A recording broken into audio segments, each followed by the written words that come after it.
Thousands of young Venezuelans mobilized this Wednesday in the streets of Caracas to commemorate the 211th anniversary of the Battle of the Youth and the Battle of Victory.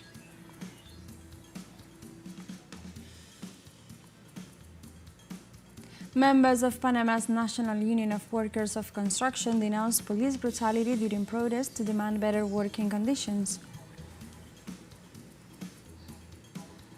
And Russian President Vladimir Putin discussed current geopolitical issues with his U.S. counterpart Donald Trump through a telephone conversation.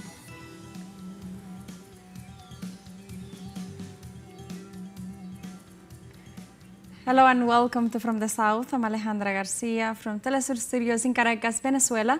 We begin with the news. Stay with us.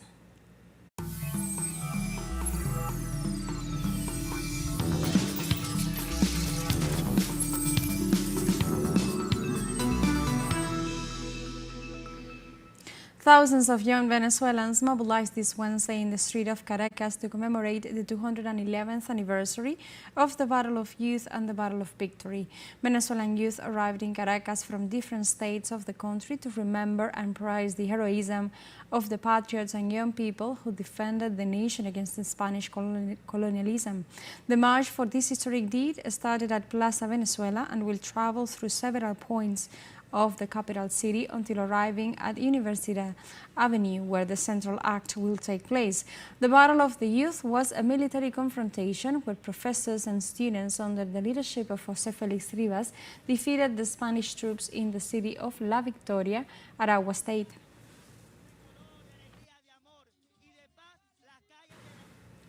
Venezuelan President Nicolás Maduro reiterated Wednesday his condemnations of U.S. aid's financing of the extreme right to undermine the peace in the country. The president expressed his rejection during the inauguration of the International School for Youth Leadership, where he stressed that the Venezuelan opposition had become a business with profit-oriented purposes. During the event, Maduro also welcomed the meeting held by Russian President Vladimir Putin and his counterpart Donald Trump, where they agreed to strengthen their nations' bilateral relations. The Bolivarian president stressed the need to create a multipolar world where the right of the peoples of the South to exist is respected.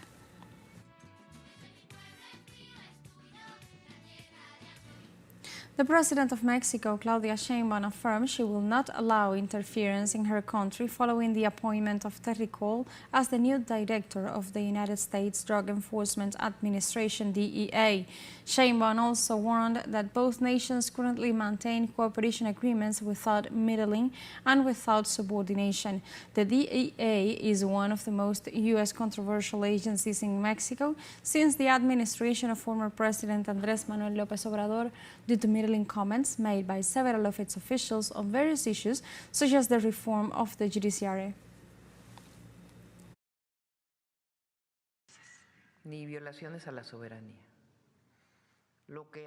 There is no violation of sovereignty. What we have is coordination and collaboration with the agencies of the U.S. government, the State Department, with all of them, the Secretary of Government of the United States, the White House, and President Donald Trump himself. But it is not going to be like before the arrival of President Andrés Manuel López Obrador. Coordination, collaboration, information, but without interference or subordination.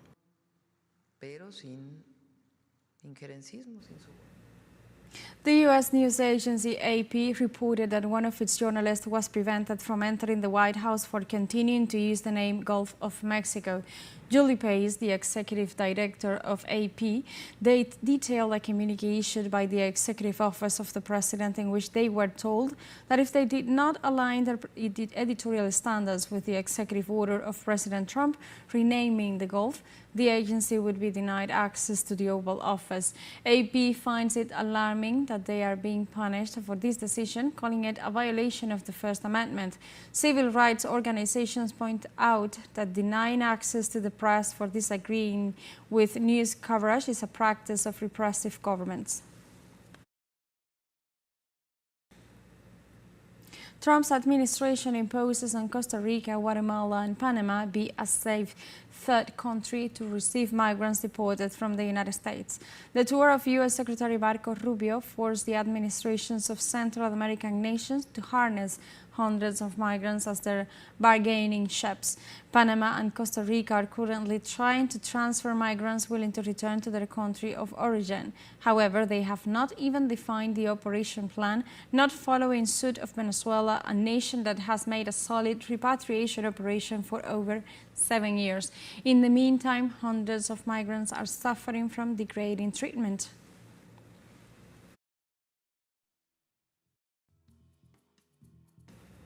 And now we have a short break coming up, but first remember you can join us on TikTok at TeleSUR English, where you'll find news in different formats, news updates and more. We'll be right back, stay with us. Welcome back to View from the South. Members of Panama's National Union of Workers of Construction denounced police brutality during protests to demand better working conditions. This Wednesday, the union mobilized along the main avenues of the city of Panama to reject the reforms on the Social Security Fund law. However, the police dispersed the demonstration with tear gas. The union announced that they will meet with the National Assembly to demand the withdrawal of the initiative promoted by the government to privatize the Social Security Fund, besides raising the retirement age. Legislators refused to listen to the proposals of the popular movement, which seek to guarantee dignified pensions.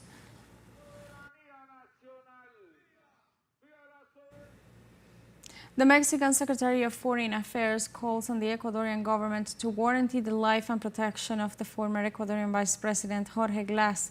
The Ministry of Foreign Affairs has taken note of the decision of the Inter-American Commission on Human Rights to extend the precautionary measures in favor of Glass.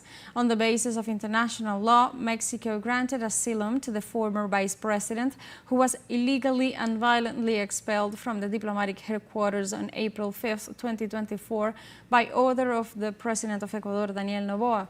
The regional body has asked to protect the health and improve the conditions of detention of Glass.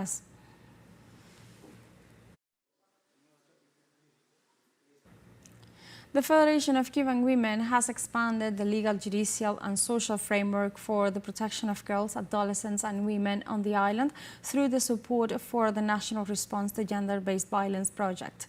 The initiative is sponsored by the United Nations Population Fund and the Canadian Embassy, responds to the national priority of ensuring a comprehensive and integrated response for the prevention and effective response to gender-based violence.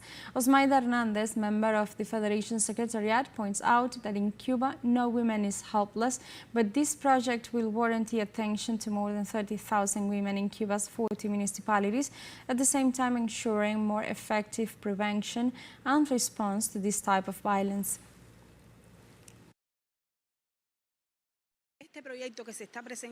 This project presented is one of the actions that are being taken in our country to provide specific attention to the issue of violence, but its peculiarity lies in the project will get to municipalities. Therefore, it is paramount our population, our citizens, our women, our children and our teenagers keep posted about it, so we must disseminate the project, as we are one of the institutions or an instrument to safeguard their rights and guarantees.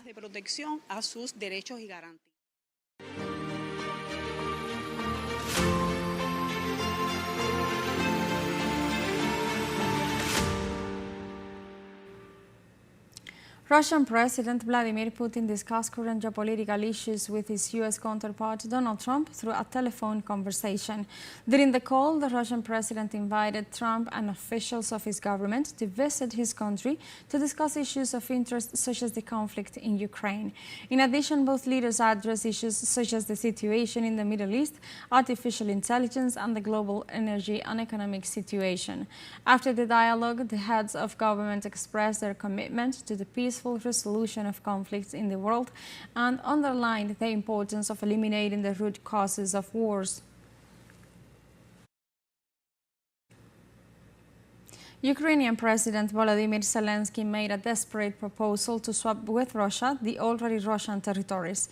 President Zelensky is willing to swap some territories of the Kursk Russian province for others, which he granted his troops still control them. In response, the Russian government assured Zelensky is trying to hide the Ukrainian armed forces' failure in Kursk, including 30,000 Ukrainian fatal casualties. Moreover, the Kremlin demanded Ukraine must withdraw all its remaining troops from Russia. In all, the conflict had broken out due to Ukraine did not acknowledge either the 2014 referendum or the 2022 popular consultation in which the citizens of Crimea, Sevastopol, the Popular Republics of Donetsk and Lugansk, Zaporozhye and Kherson provinces have expressed their will to be Russian citizens.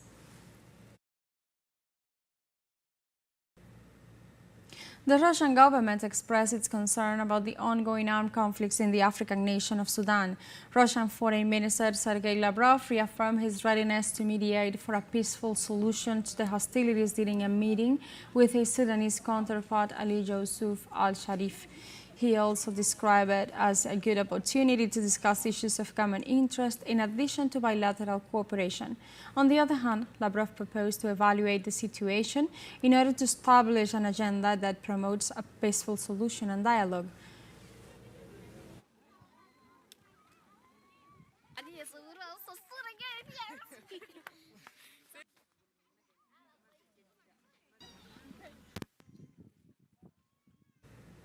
We have a second show break coming up. Before, we invite you to visit our YouTube channel at TeleSUR English, that you'll be able to rewatch our interviews, top stories, special broadcastings, and more. Hit the subscribe button and activate the notification bell to stay up to date on the world's most recent events. Final show break. Don't go away.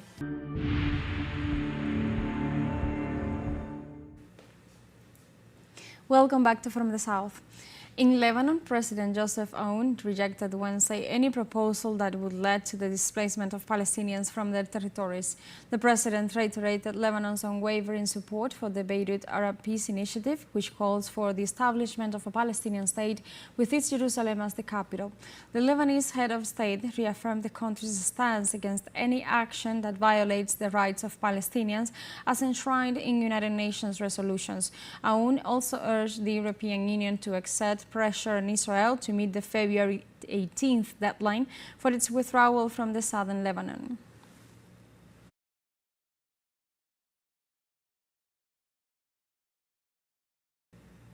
Palestinian resistance accuses U.S. President Donald Trump of promoting ethnic cleansing in the Gaza Strip and warns him that he will face a Palestinian, Arab and Islamic response. In this way, Hamas responds to the White House plan, which they describe as a racist, and point out that its only objective is to eliminate the Palestinian cause. President Trump has said that the Gazans will go to a third country and will return to a reconstructed Gaza administered by Washington. Hamas assures that these plans will clash with solidly unified Palestinian, Arab and Islamic resistance. They also reaffirmed their commitment to the ceasefire and recalled that it is Israel that has violated the pact.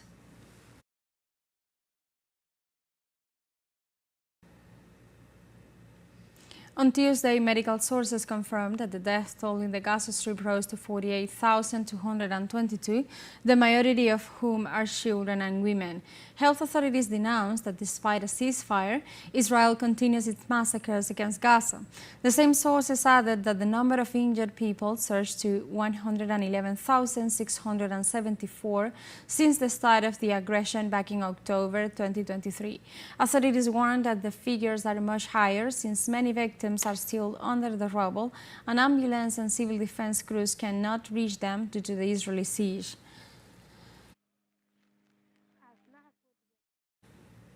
Israel continues its aggression against the cities of Jenin and Tulkarem in the West Bank, reaching the ceasefire agreement. After more than 2 weeks of attacks, the Israeli occupation forces have assassinated at least 29 Palestinians, caused dozens of wounded, carried out illegal arrests, house demolitions, and hundreds of forced displacements. In this regard, Jenin's Major Mohammad Jarar denounced the economic damage that exceeds $2 billion during the last 3 years. The invading regime is also increasing restrictions on movement and access to basic services. Furthermore, Israeli troops are converting Palestinian homes into military barracks as part of Tel Aviv's expansionist plan.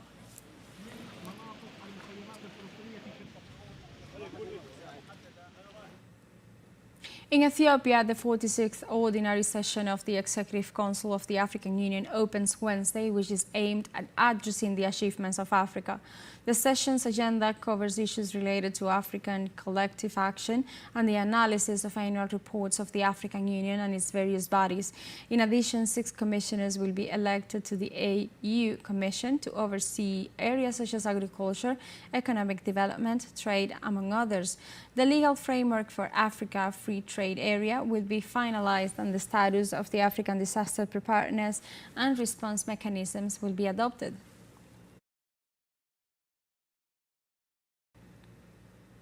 On his keynote address, the Executive Secretary of the United Nations Economic Commission for Africa, ECA, Claver Gatet, warned of how the transatlantic slave trade and colonial exploitation have affected the African people.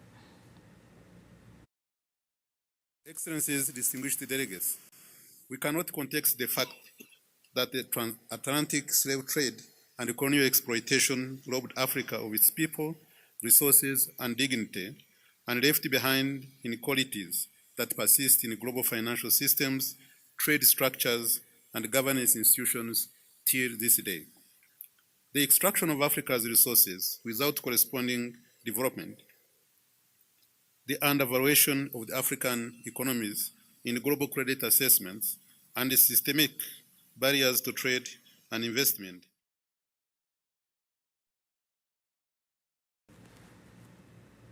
In Mali, the army reported Tuesday that they successfully intercepted a terrorist drone in Tassalit airport area near the border with Algeria. The General Staff of the Armed Forces carried out the operation at 9:40 a.m. local time while monitoring a military helicopter that was at the heliport. The drone will be subjected to in-depth research to better understand its operating system and thus find out its true origin. Hours before the capture of the drone, Malian troops neutralized several terrorists and captured a miner with a radio transmitter near the border with Mauritania.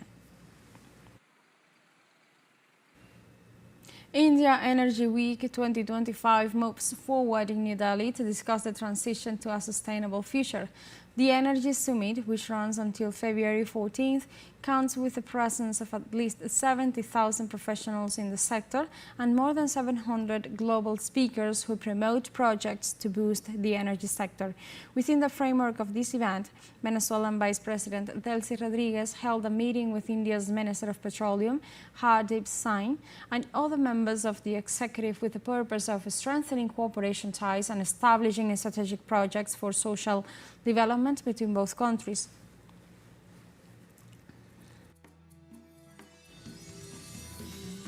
And with this information, we have come to the end of this news brief. But remember, you can find these and many other stories on our website at telesurenglish.net and join us on social media. We are on Facebook, X, Instagram, Telegram, and TikTok as well.